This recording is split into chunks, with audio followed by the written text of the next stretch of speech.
Itu dunia itu sekarang udah specialized sih. Oh gitu, Pak? Specialization tuh makin karena dengan tingkat persaingan yang makin tajam ya. Oh, oke. Jadi specialization tuh menjadi satu plus point. Cara menjalankan bisnis Vinilon itu dari sistem sangat kekeluargaan. Dengan perusahaan yang makin bertumbuh kan harus didukung dengan sistem sama mungkin profesionalisme secara manajemen kan. Halo Sobat Vini, selamat datang di acara Vivot, Vinilon Podcast. Kenormalan baru lahirkan semangat baru. Ciptakan energimu, ubah alasan jadi gagasan. Kami generasi baru Indonesia, generasi yang kuat dan lentur bersama Vinilon. Kira-kira bagaimana nih Pak Sandy untuk menyikapi dari berbagai generasi yang sekarang ada dan sekarang udah dinamis kayak gini? Ini gimana nih Pak Sandy kalau Pak Sandy? Iya, kalau saya rasa sih kita harus memahami ya. Betul. Cara kerja dari masing-masing gitu. Kalau menurut saya dari masing-masing generasi itu ada plus point masing-masing. Kelebihan masing-masing. Okay. Ya mungkin kalau generation Gen 2 itu yang di tempat kita itu bisa dibilang mereka kan lebih ortodoks. Yeah. Lebih pentingkan masalah disiplin. Ya banyak enforcement pada disiplin sama responsibility itu yang mereka lebih banyak penekanannya. Kan? Tapi untuk yang Gen ketiga saya lihat agak lebih balance lah. Transisi ini generasi transisi. Jadi ada dapatnya juga dari yang kedisiplinan masih dapat gitu kan. Segi ekspresifnya mungkin nggak se-ekspresif yang Gen 4, cuman ya ada juga sedikit gitu. Nah masuk ke Gen 4 ini ya kita tahu mereka kan lebih kreatif, lebih mau ekspresif dan lebih mau dihargai juga ekspresi ide-ide ya. Mereka kan juga muncul, kita juga harus berubah nih, ikut berubah. Jadi kita juga harus ada konsep mindset yang memberikan mereka juga ruangan-ruangan untuk bisa mengekspresi idenya, menjalankan sesuai dengan keinginan mereka gitu. Yang penting dengan guideline perusahaan tetap ada. Iya. Jadi emang kita secara perusahaan pun juga mau nggak mau harus transisi sih. Iya harus transisi. Harus ikutin zaman juga gitu. Betul. Dan saya lihat kan dari Bu Olin kan juga sama. Beliau sangat menghargai nih ide-ide. Dan beliau nih bisa juga sangat menangkap aspirasi dari yang generasi-generasi yang lebih muda.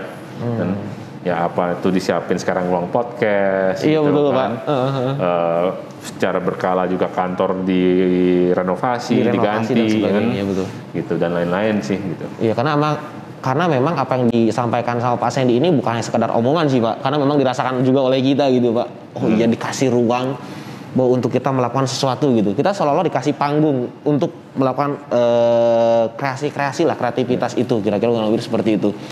Tapi yang kita lihat nih Pak, nggak banyak perusahaan-perusahaan yang memang leadernya itu, pemimpinnya itu punya visi yang sangat kuat. Dan ini bukan hanya kata saya aja gitu ya Pak, apalah saya sebetulnya, tapi banyak orang-orang khususnya di Vinilon yang melihat bahwa Pak Sandy itu punya kekuatan yang sangat hebat banget khususnya di visinya gitu. Kenapa? Karena visinya kuat banget. Ini saya sedikit jadi dapat insight dari John Maxwell Pak. John Maxwell kan pakar leadership gitu ya. Ternyata level kepemimpinan itu, level yang paling tinggi itu adalah pemimpin yang memiliki visi yang dia bawa gitu, kurang lebih seperti itu. Nah, kenapa Pak Sandy selalu punya visi yang kuat seperti itu sih Pak? Saya kepercayaan saya, Trisna. Sebetulnya kalau kita mau buat sesuatu, lebih baik kita target pasti harus jadi nomor 1, nomor 2 gitu. Jadi harus jadi nguasain dari top 3 player lah. Oke. Karena saya sih pemikiran saya seperti itu. Kalau apapun yang bidang yang kita masuk itu, ya kita harus benar-benar nguasain gitu. Kata kunci yang pertama adalah kita harus menguasai dulu Pak. Iya.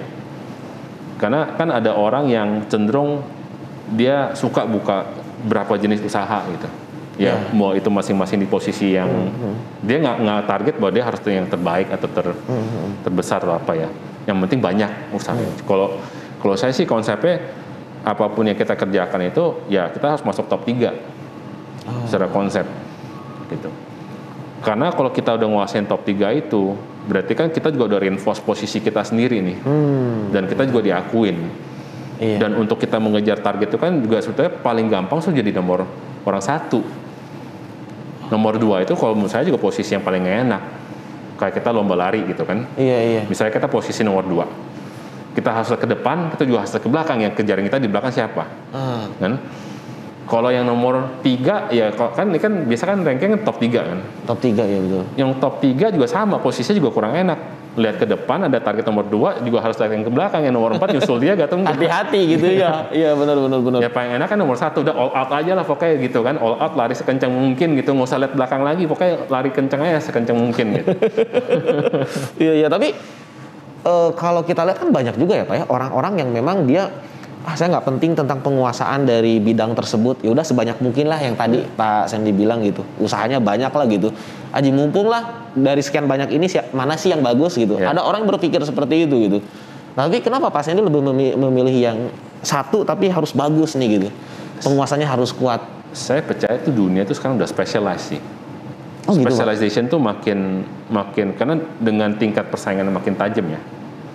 Oke. Jadi specialization itu menjadi satu plus point. Kalau dulu kan kita bilang era revolusi industri, ya, mungkin tahun 50-an, 60-an. Kamu mau ciptakan usaha apapun, sebetulnya akan jadi. Yang penting ya kamu kerja keras, pasti berbuah hasil kalau bahasanya. Maksudnya itu era opportunity dibuka lebar. Siapapun yang kamu mau kerja pasti bisa berbuah hasil. Tapi kan dunia sekarang ini kan sudah sebegitu saturated, persaingan tuh segitu banyaknya, segitu tajamnya. Jadi menurut saya specialization itu menjadikan satu key point. Jadi salah satu key competitive advantage kita terhadap pesaing-pesaing kita. Dan fokus itu yang dibutuhkan untuk memegang satu leading advantage gitu. Jadi kalau kita mau berusaha kita terlalu banyak luas usahanya, ya kita kehilangan fokusnya juga. Oh iya betul juga ya. Mungkin di zamannya itu bagus, tapi kalau ini untuk saat ini justru karena spesialis itu ya Pak. Menurut saya eranya udah berubah ya. Eranya udah berubah. Tapi jadi pertanyaan gini Pak, untuk Bapak berada dalam kondisi seperti ini tentu memang sudah didesain dari awal bahwa Bapak memang harus fokus di penguasaan terhadap sesuatu hal, dan terbukti Bapak memang fokusnya di situ tuh kayak gitu ya. Itu jaraknya lumayan panjang loh Pak. Tapi kenapa Bapak bisa memprediksi bahwa kita itu akan diseret oleh zaman untuk ke sana gitu? Kenapa punya asumsi itu, Pak? Jauh banget tuh kalau kita lihat. Kalau saya lihat kan saya sih konsepnya saya selalu liatin perubahan zaman ya, Tristan. Karena menurut saya banyak paradigma yang pengusaha-pengusaha itu yang terjebak itu adalah kepuasan diri ya. Atau mungkin kebanggaan, terlalu bangga sama posisi diri sendiri gitu. Oh iya. Atau mungkin juga emang saking dia bangga, nyaman, akhirnya dia sudah nggak bisa melihat perubahan-perubahan itu. Itu menurut saya yang suatu hal yang paling bahaya sih buat kita semua gitu. Kalau emang kita udah masuk istilah kita udah nyaman gitu, udah nyaman, ya udah kalau kita udah nyaman kita berasa kita juga yang paling baik kan. Iya. Dan cukup gitu, udah cukup dan udah paling baik. Ya otomatis kita sudah nggak berusaha melihat peluang-peluang atau perubahan-perubahan yang terjadi di luar, karena kita berasa ya kita udah dalam satu rumah kita sendiri sudah nyaman gitu. Ancaman udah nggak ada ancaman dari luar lagi. Ya padahal kan dunia ini kan makin hari kan makin berubahnya makin cepet. Iya. Dan kalau kita nggak bisa lihat untuk ikutin perubahan ini, otomatis kita nggak akan menemukan peluang-peluang baru sebetulnya. Iya. Tapi apa yang nge-trigger Pak Sandy supaya Pak Sandy itu saya nggak boleh lengah, saya nggak boleh seperti, kalau analoginya seperti katak rebus ya Pak ya, dimana orang jadi nggak menyadari bahwa dia sedang direbus gitu si katak itu tuh, hingga kemudian ya dia meninggal seperti itu. Nah gimana supaya kita itu ke-trigger, kita bisa survive seperti itu Pak? Kalau saya sih selalu remind ya bahwa saya nggak pernah bilang bahwa kita berhasil ya, sukses ya. Itu sih itu ya. Iya. Jadi saya nggak pernah saya bilang kita banggakan bahwa wah kita saat ini nomor sekian, wah hebat ya atau bagaimana gitu kan. Emang kita lihat dalam perjalanan dari tahun ke tahun emang kita selalu bertumbuh ya. Betul. Ya, bertumbuh, dan saya juga sangat bersyukuri lah. Ya karena menurut saya nggak lepas dari peran yang di atas. Ya, untuk memberikan satu blessing gitu untuk kita bisa selalu bertumbuh. Dan saya berasa dengan konsep juga kita jangan terlalu puas sama diri sendiri, cara kita pandang sesuatu tuh akan beda gitu. Beda dengan kalau orang tuh yang berasa oh saya udah hebat, saya puas sama posisi saya. Jadi stigma stereotype itu akhirnya juga kadang-kadang ngeblokir cara pola pikirnya atau pandangnya. Iya bisa gitu. Betul Pak. Gitu. Jadi saya nggak pernah berstigma bahwa oh ya kita udah bagus, kita udah berhasil gitu ya. Saya selalu bilangnya oh ya, kita bertumbuh dan kita ada kemajuan gitu. Bahwa kita posisi saat ini ya itu dari hasil dari progres dari tahun ke tahun. Dari tahun ke tahun, iya.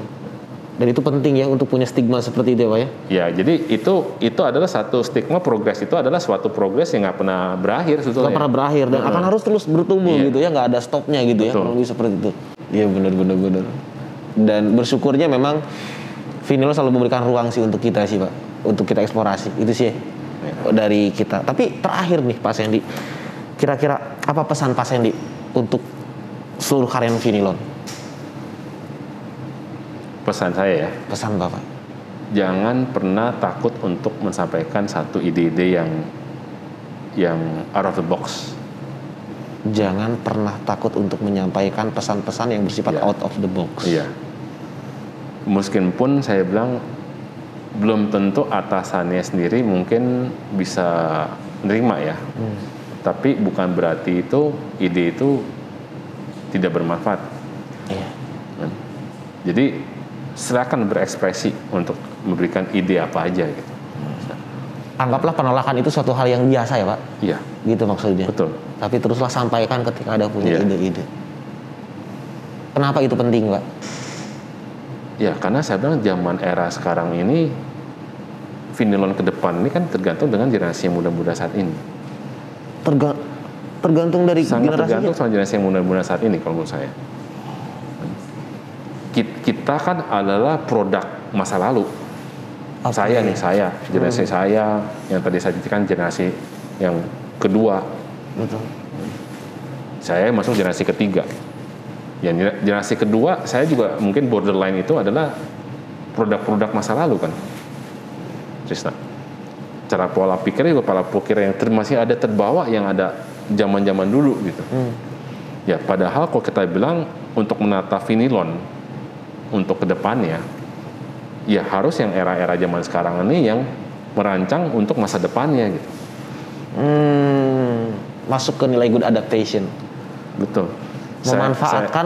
Memanfaatkan generasi itu ya Pak. Betul.